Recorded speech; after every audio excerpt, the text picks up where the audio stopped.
You was on 0.4.4.0. You've been dreaming all your life, if only JBL gave us EQ, and slowly, one by one, the speakers will be getting EQ, and a massive 3 bands of EQ. It's fantastic. And then one day we woke up and they said, well, oh, did you boom? You did boom. We woke up one day and they said, you can now upgrade to 0.5.3.0. And we had a read, and it bugs fixed. It's always bugs. And we didn't know speakers could have so many bugs. They've all got bugs. Bugs all the time, constantly. They fix them, and then there's more to fix. But hang on, bugs fixes and performance improvements. Well, performance, I guess that's to do with how it sounds. But look at the top one. It says, EQ adjustment is available for the Boombox 2. This is the Boombox 2 after Boombox. Now, this is the important bit. This caught me out. See, I thought I'd look at it and it would upgrade, but actually it explains it here. EQ adjustment is available for the Boombox 2 after Boombox 2 firmware upgrade. So obviously a lot of people get confused. It says there's an upgrade available, and they look at it and then they wonder why it's not been upgraded. But you won't get the EQ until after you have upgraded it. So that nearly caught me out. So what I did, do you know what I did? I recorded how it sounds before upgrade, and then I recorded how it sounded after upgrade, and that means I can tell you if the sound has changed before and after the firmware upgrade. And then after that, we can talk about the EQ and if it's any good, and if it's more than, maybe it's a 40-band EQ slider. Maybe it's a proper graphic equalizer. That would be incredible. But hang on a second now. This is JBL. They ain't gonna do that. They don't even give you the ability to make phone calls anymore in their speakers. So this is what we're going to do. This is the plan. I'm now going to let you listen to the before and after, and then we can discuss it.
Steal and borrow. I'm taking all the love from the world, but I can't seem to find it. I'm looking so I can feel better, feel like I'm good tomorrow.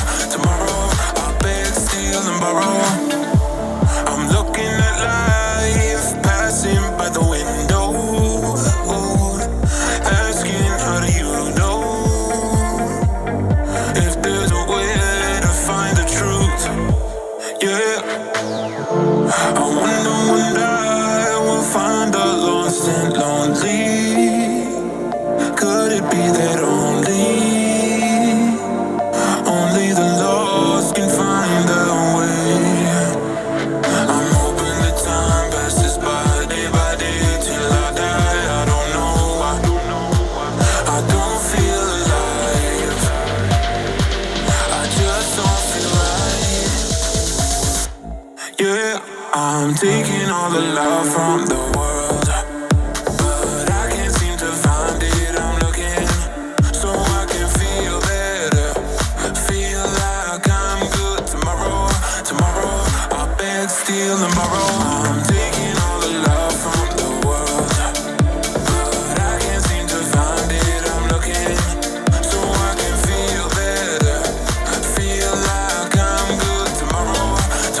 the update's in green, after the update is in white, 66% volume. You could say there's a slight drop in volume. At best, it's half a decibel, and the overall signature is basically the same. And at maximum volume, a tiny, tiny drop in overall volume. Something you're never going to hear, but it may be real. I repeated this test post the update, and each time I got a little bit less volume than I was getting before the update. But I would say to most people's ears, you're going to hear no difference, and the sound signature itself is unchanged. So, it looks like there may be a slight loss of volume. So little that unless you watch an Alan Ross reviews video, you wouldn't even know the possibilities there. I did check that a few times. Obviously, I can't go back to the 0.4.40 because I've upgraded it. But all the time, each time I recorded it with the speaker in the same position, everything absolutely identical, nothing moved. I was getting less volume than my original recordings on 0.4.40 compared to 0.5.30. So catchy. Why can't they just say firmware 1, firmware 2, firmware 3? What is it like? What is the point? Why do that? I don't know. They didn't ask me, and so it doesn't really matter. But what I'm going to do now is going to give you an overview of where we are now with the equalizer. I should mention, woohoo! You've looked in the app, and what happened? You saw something that looked like that. It's a 3-band equalizer. So, personally, in my world, I would call that tone controls. I know not everybody a lot of people say tone controls have no amplification at all, blah, blah, blah, blah. In my world, I'm very, very old, and I remember we used to call these tone controls when we had 3 knobs. Yes, we had 3 knobs. And we had the bass, we had the mids, the highs. We called them tone controls. And this is exactly almost identical to that sort of thing, except it's in the digital age and it is not a knob. Maybe they could actually give us a little knob in the thing, in it. And then, no, too many jokes, not enough time. What I'm going to do is just show you the video about, have we got extra headroom? What exactly is going on? In default mode, 40, 60, 80, 100% volume. Take note of when you get to maximum volume. To protect the deep bass, the Boombox 2 reduces some of that mid bass, and you get a big boost in the mids and the highs relative to that bass. In other words, to all intents and purposes, bass limits at 80% volume. You want some free bass, you go to +2 in the app. What you find is bass still limits at 80%. There is no headroom for extra bass. At lower volumes, you'll get relatively more bass. You get a bass lift from about 300 hertz and down. In other words, the entire range of bass is lifted, but it still limits at 80%. Pushing the mids +2 is indeed a push in the mids from around 300 hertz to around 2 kilohertz. And pushing treble +2 is indeed a big push in the high end from about 4 kilohertz and up. If you're wondering what the ultimate headroom is, if you push everything +2, do you get any extra volume? Well, no, you don't. You'll get a bit more in the mids, the grey line, at the cost of some of the upper mids, and the presence region is reduced. There's only a little bit more in the highs, and despite going +2 in the bass, you're going to get a lot less in the lower mids and the upper bass. So we can say there is no actual headroom on the Boombox 2 app, but you can change the overall sound signature at lower volumes. Somebody told me you need to get rid of those pornographic bears. And I have to say, if you think these are bad taste bears, they're just supposed to be funny. And if you think these are pornographic, you need to cancel your subscription to Pornhub, because there's a whole world waiting for you out there. Now, there's no real headroom. Oh, shock horror. Well, it's not shock to me, and it's probably not shock to... The only people who'd be shocked are the JBL fanboys. No, I'm not saying there's anything wrong in being a fanboy. I had this conversation with someone else, and I said, nothing wrong. By all means, love a brand. Nothing wrong with that, but we're still going to call you fanboys. Nothing wrong with that. But other than JBL fanboys who might have thought they were going to get a little bit more, you've got no headroom. It's all about bass, isn't it? This is the Boombox 2, and if you thought you were going to get more bass, well, there isn't more bass. It will still limit at 80%, even if you go +2, and at 70%, you'll get a tiny bit more. So to all intents and purposes, it just limits now, if you push everything, at 70%, because I don't think you'll really hear the little bit of extra bass that you get. We know there's no real headroom, because even pushing all the sliders to +2, by the time you hit maximum volume, you've got no extra volume. All you're going to be left with is a bit more in the mids. You're actually going to lose a bit in the presence region, and you're going to lose a dollop in the bass. What is the point? It's just even more of a screech fest. So, looking at the sliders, if you're wondering which area do they affect, they are what I call, why do I call them like tone controls? Because they are wide band frequency adjusters. Bass, 400 hertz and down, and with the biggest effect being from 170 hertz and down. Mids, it's a massive 200 hertz to 6 kilohertz is affected, with a peak around 1 kilohertz, and then the treble, everything is affected 1.5 kilohertz and above, but mostly from 6 kilohertz and above. Wide band sliders. There is an overlap, and interesting, there's an overlap, but there's, on my Boombox 2, there's a big dip, 2.5 kilohertz, and nothing touches that dip. So that dip remains, even with the EQ now, you can't touch the dip. You can't touch this. And I have nothing else of interest to say in my notes. I'm gonna go on to the next video. What's the next video, Al? It's a good thing you asked me, otherwise we'd have no idea what's going on. I don't have much idea what's going on anyway. To be honest, by the time I sit down here, I just start talking.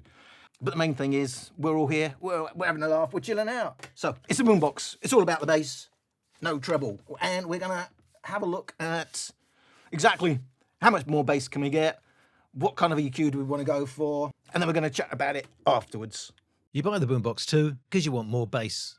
So when you go +2 in the bass, how much extra bass do you really get? You get extra bass at 40%, get extra bass at 60%, at 70%, we've hit the limit already because we do get some extra mid deep bass, but it's costing us, in terms of the lower mids, 80%, same story, but even less extra bass. We're hitting basically the limit now at 80%. So at 90%, tiny bit more deep bass. You're losing mid bass. You're losing lower mids. There's no free lunch. Maximum volume is basically nothing. But if you want to really look deep, you may find a little bit more in the deep bass, but it's a fraction. And you've lost more in terms of the mid bass and upper bass. And indeed, in terms of the mids. So maybe if we just go +1 in the bass, we'll get free bass. 70%, no, already 70%, still the same story, losing in mids to gain a bit in the mid bass and deep bass, but only a little bit gained. 80%, basically, you just lost. You've lost in the mids, you've lost in upper bass. 90%, same old story. And of course, 100% is basically exactly the same as maximum volume anyway. So, conclusion, there is no free bass, just because we got an app now for the Boombox 2. So what have we learned from that? We have learnt that, as I already said, bass will limit at 80%, and once you start pushing the bass, in reality, it will probably start limiting to your ears at about 70%. Once you've passed that limit, you're just going to be getting more mids and highs. Well, it's actually going to reduce some of the mids and the highs to make it sound a bit more bass heavy. You may be happy with that, but it's a bit of a cheat. That's not how a graphic equalizer works. That's how band algorithm-driven sliders work, as I call it, Sony style. They're algorithm-driven, so that they do relative things, different things at different volumes. It's not a proper graphic equalizer. On some of the other JBL speakers that we got EQ for, if I only went +1 in the bass, didn't actually do that balancing stuff with the mids and highs, you got real bass. You don't. Even +1, you got 70%, you'll still start limiting. Even more crucial, if you do play this speaker a lot, probably if you're outdoors and you don't care about anybody else, you're probably playing at maximum volume. You've got a Boombox, you want to play it at maximum volume, you've now got a 3-band algorithm-driven slider thingy majig, and you've gone to maximum volume, you've pushed the bass, and so you think you're going to get an even more crowd-pleasing sound, but no, you've just lost volume. You've got the exact same bass as you had before at a maximum volume, but it's dropping the mids and the highs, so it sounds like it's a bit more bass heavy, but you could have just left it at default and played it at low volume, at about 90% to get the same sound anyway. But below that 80% threshold for bass, it's all about the bass, no treble. You can mess about with the overall sound signature. I'm going to give you some examples of what you could be doing in the privacy of your own home, nobody watching. This is what you could do. Matron, please, I'm not that kind of doctor. So all you can do is fiddle with the overall sound signature. Some examples, we just want free bass, we just want extra bass or a more bass heavy sound, 60% volume, you push +2, you do indeed get a more bass heavy sound. You might want to push the mids as well, just to keep it a bit more balanced. And you may indeed want to maximize your bass, and that would mean reducing the mids, so relatively the bass sounds even bigger, and we'll pull down the highs a little bit. Or indeed, you just might want to balance it out and you don't actually want extra bass. It's already bass heavy enough. You might just want to push the mids a bit and push the high end a little bit. And that's what you can do in the app. You can change at lower volumes the sound signature, but you won't get any extra in terms of headroom, because here we are, maximum volume. We tried our maximum bass EQ, that's +2 bass, -2 mids, and -1 in the highs. But as you can see, all you do is lose volume. We've got the same bass, but we've reduced the mids. It's going to sound more balanced, but hey ho, you could just play it at low volume anyway. Just to demonstrate that, EQ mode is at 100%, but default EQ here is at 90%. And as you can see, it's basically the same. So although we try to maximize bass, we could have left it in default and just gone to 90% volume instead. And of course, even if you don't mess about with anything else other than the bass at maximum volume, there is no headroom. Overlaying default EQ and +2 in the app, you're more or less the same thing. So there you go. It's going to be a matter of taste what you actually do with the EQ. And of course, at what volumes you're likely to be playing at. And that's crucial here. It does different things at different volumes. And the bass limit's at 80%. And after that, massively different because it becomes very mids forward. You're only getting more mids and highs, but even more in the mids. So at lower volumes, though, you can certainly completely alter the sound signature because we've got tone controls. We've not got really a graphic equalizer and a lot of the audio files. Come on, let's all chat audio files. You're going to tell me that's not what a tone control is. But in my world, where I come from, when we had 3 knobs that said exactly the same thing, we called them. And they were, even in the hi-fi magazines, they were called tone controls. So I'll give you an example of what you could do if you really wanted to. First of all, we'll try it. I'm going to do this about 60% volume, where you can really make a big difference in the sound signature.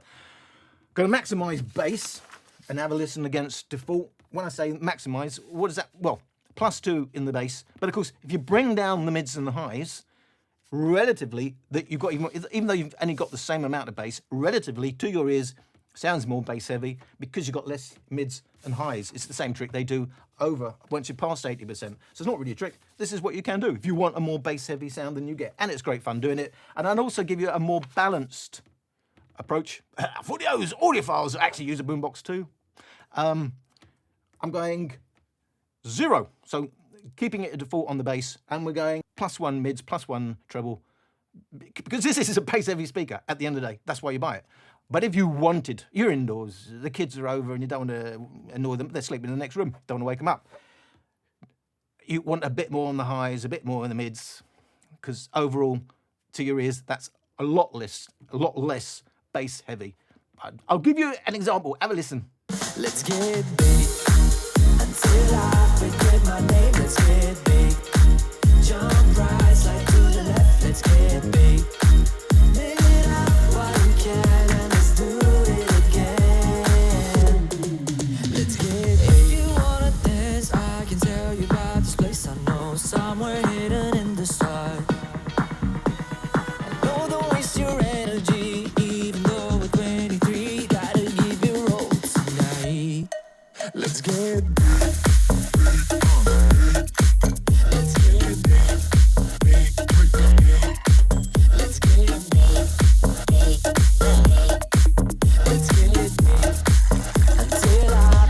My name, let's get big. Let's get big. Let's get big. Let's get big. Let's get big until I forget my name. Let's get big. Jump right, slide to the left. Let's get big. Live it up while you can, and let's do it again. Let's get it. If you wanna dance, I can tell you about this place I know, somewhere hidden in the side. I know don't waste your energy, even though we're 23. Gotta give you roll tonight. Let's get big. Let's get big. Let's get big. Let's get big.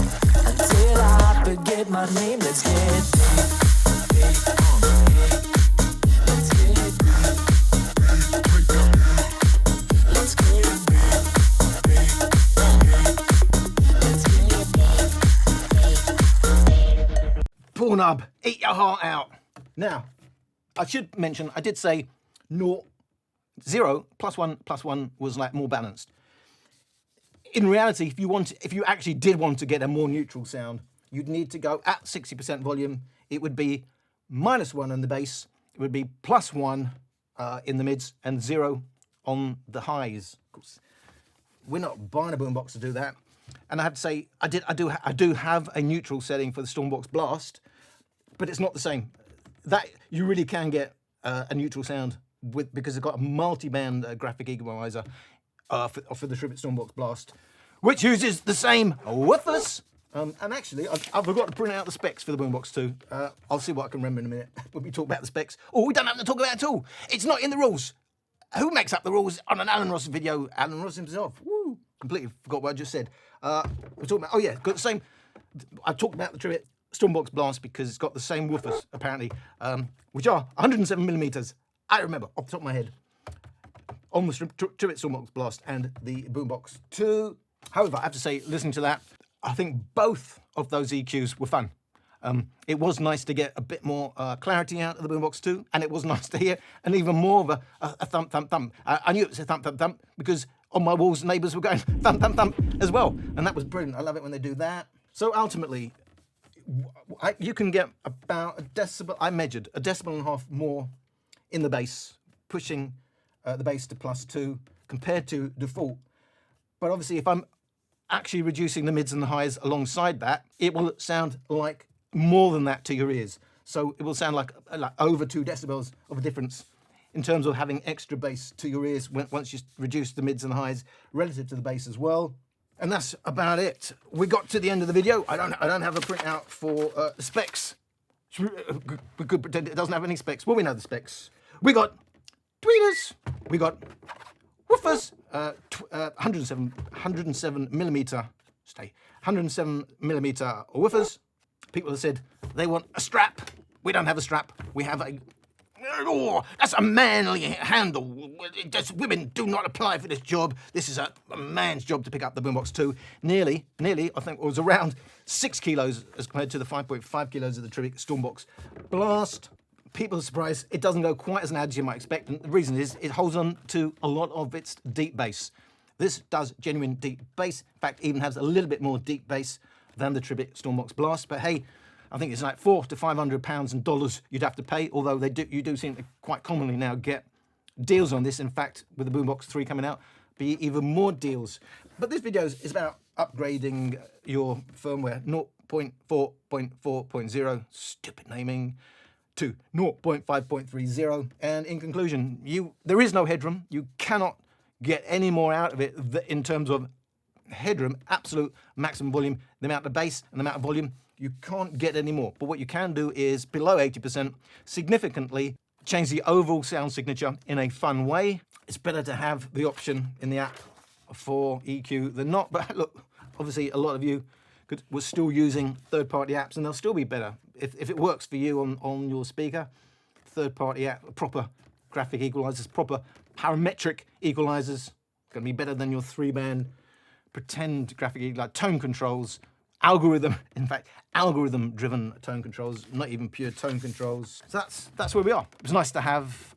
I didn't lose anything by doing this upgrade. I've gained my tone controls. There is no absolute there's no more headroom. There's no more volume to be had. There's no more bass to be had. But at under 80%, in fact, really under 70%, I can significantly change how this speaker sounds. It's designed to work with the speaker, and that's the point. They know where the peaks and the dips and the limits are for the speaker, so you won't overdrive your drivers. And that's good, and that's why you lose volume with a proper third-party graphic equalizer, because they're giving you safe headroom. They don't want to push those peaks. As they keep telling me, every time you say you do an EQ, you push everything, and in the real world, if you're a proper sound engineer, you pull everything down. Which is obviously, they don't have enough brain power to understand. You can't pull everything down with it using these, even on the Soundcore multiband equalizers, because it's only certain narrow bands, and if you pull everything down, you're leaving peaks where, I understand the idea, you're pushing stuff, and so you may be overdriving the peak, but this is the point. You only doing it where it's designed to work with that speaker and its internal limiters anyway. Just because you hear a little bit of distortion does not mean you've gone past what they consider the limits of the speaker. I've been doing that on those Soundcores for years now, and I haven't lost a single one. So you can make of that what you want. Anyway, that's just the end of the video. Probably the end of my career, but hey ho, I don't think anyone cares anyway. Well, you probably do. You're watching me. I thank you for watching me, actually. You make a difference. So we'll carry on doing this, okay? We'll do this in another video. I'll see you in the next video. Thanks for watching this one. I ain't about that life. I ain't about that life. Ain't no project wife, got my logic right, guess I'm not your type. I ain't about that life. I ain't about that life. Sorry, ma, I ain't get it right. I'ma just live my life. I ain't about that. I ain't about that life.